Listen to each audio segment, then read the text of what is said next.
What's up, y'all? Welcome back to another video, and today we're going to be reviewing the 2017 classic Get Out, made by Jordan Peele.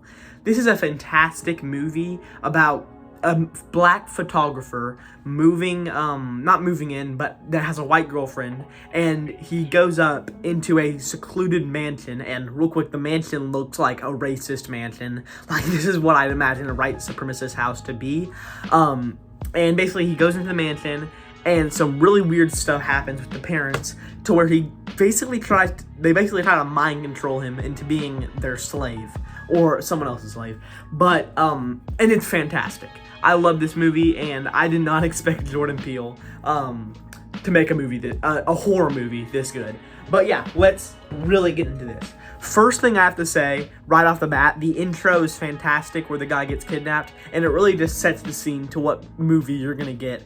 And including kind of in that, the soundtrack is amazing. Like, Run Rabbit playing in that is absolutely horrifying.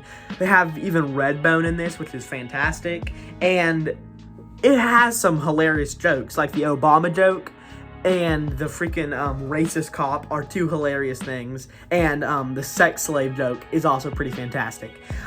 But my favorite is how this girlfriend's brother, I think the girlfriend's name is Rose, is an absolute certified tweaker. He, is the most insane person in this family because he tries to freaking wrestle the dude, the black guy, I don't know his name, during the freaking dinner scene, and it's absolutely fantastic. And something really mortifying is when they're talking to our main character. His name's Chris, I just remembered it. When they're talking to Chris, how they're just trying to get stuff out of him to see if they want to buy him or not. Like how they're saying about how if he likes wrestling, if he likes golfing, and just even the thing about like that lady that wants him to be, a sex slave, like they pre-alluded to.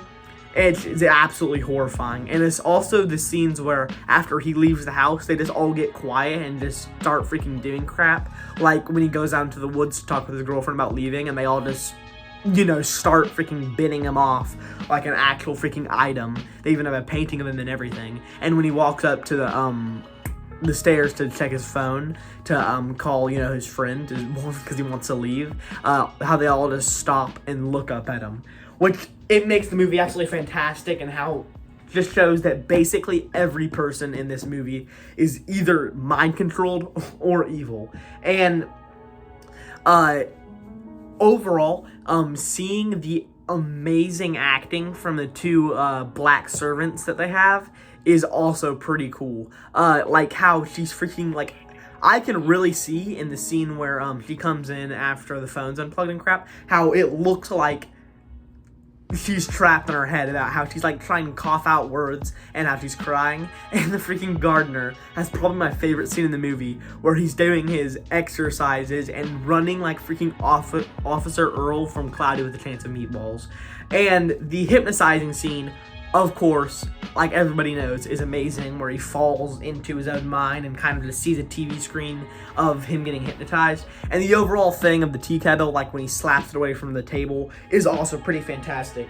And once all the people rolled in, like I've been saying before, it immediately clicked what was happening in this movie, and I think it's a fantastic build-up, because I really did not know what this movie was happening. I knew it was about, I knew the basic premise, but I did not fully know what it is, and I just think it's a fantastic movie. Another thing I have to say is that this movie gets absolutely insane at the 1:07 mark, when he gets fully kidnapped, put into that basement, and he has to freaking use some of the most creative killing methods ever.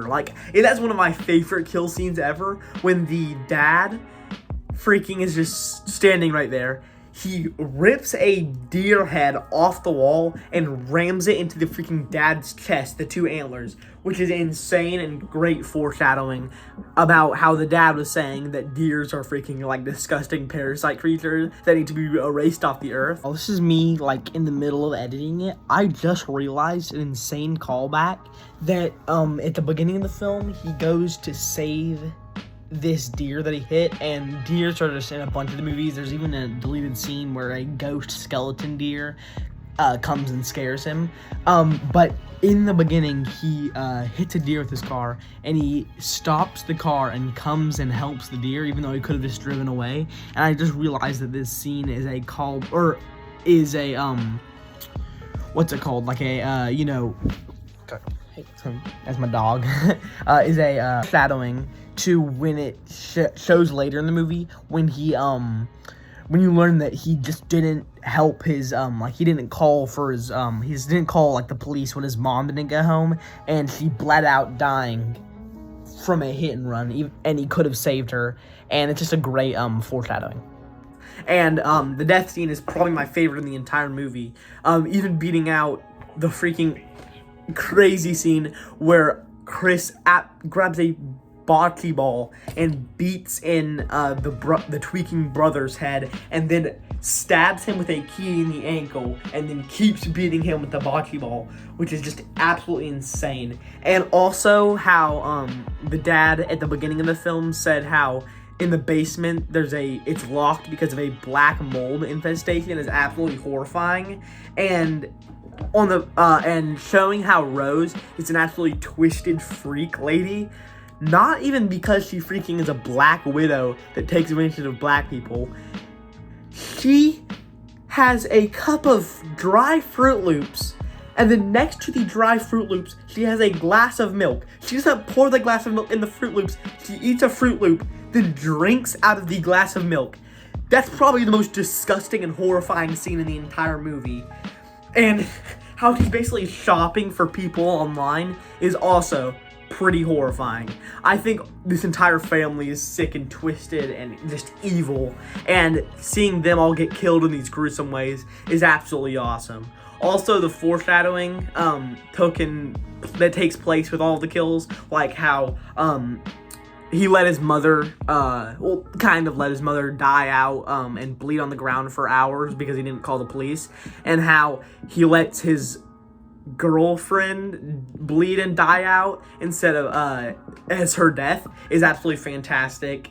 And then also the con swab strat he does to save himself is absolutely 1,000 IQ, and all of the foreshadowing in the film is absolutely fantastic, and it all clicks together.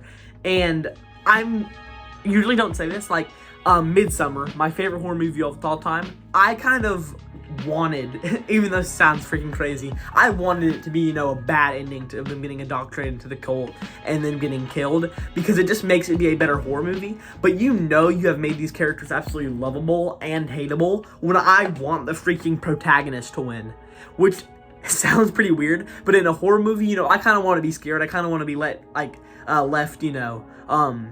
disturbed. But in this movie, I did not want that to happen. I would have liked it much less if they got a bad ending and he actually was just indoctrinated into kind of this, not even cult, but just this slave trade, basically. And it's a fantastic movie. I don't really know what to say other than, the 7 minutes I've been yapping on.